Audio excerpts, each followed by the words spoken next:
কক্সবাজারের উখিয়া ক্যাম্প, যেটাকে বলা হচ্ছে বিশ্বের সর্ববৃহৎ আশ্রয় শিবির। দীর্ঘ 7 বছর ধরে এখানে বসবাস করছেন মিয়ানমারের লাখ লাখ রোহিঙ্গা নাগরিক।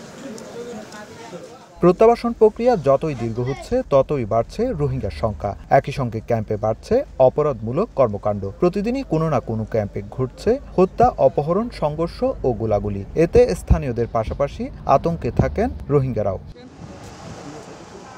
রোহিঙ্গা ক্যাম্পে অপরাধ প্রবণতা লাগাম টানার দায়িত্বে রয়েছে এপিবিএন। শনিবার ক্যাম্প পরিদর্শনে আসেন সংস্থাটির প্রধান। নিরাপত্তা ব্যবস্থা পর্যবেক্ষণের পাশাপাশি মতবিনিময় করেন রোহিঙ্গা প্রতিনিধি ও ধর্মীয় নেতাদের সঙ্গে। এ সময় নিরাপত্তা জোরদার করতে আইনশৃঙ্খলা রক্ষা বাহিনীর সদস্য বাড়ানোর দাবি জানান তারা। রাস্তাঘাট মেরামত ও পাহাড়ের পাশে আলোর ব্যবস্থা করারও দাবি জানান রোহিঙ্গারা। প্রতিদিন ডর আর ক্যাম্পের মাঝে আর যেটুকু সিমর সুবিধা আছে রাস্তার সেফটি সিকিউরিটি দিবল্লা পিপিএন পুলিশ সকলে রাস্তা নাই, রাস্তা করে দিলে বেশি বেহতর। বাজি সোলার লাইট আছে, সোলার লাইনে আর মোরা বাজি আরে।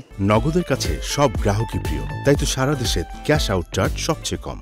ক্যাম্পকে নিরাপদ করতে বাহিনীর সদস্য সংখ্যা বাড়ানোর পাশাপাশি প্রয়োজনীয় সব ব্যবস্থা নেওয়া হচ্ছে বলে জানান এপিবিএন প্রধান। আইনশৃঙ্খলা নিয়ন্ত্রণের জন্য এপিবিএন দরকার, তো আমরা এপিবিএন নিয়োজিত হলো এবং আমরা এই সংখ্যা প্রয়োজন আরও বাড়াবো।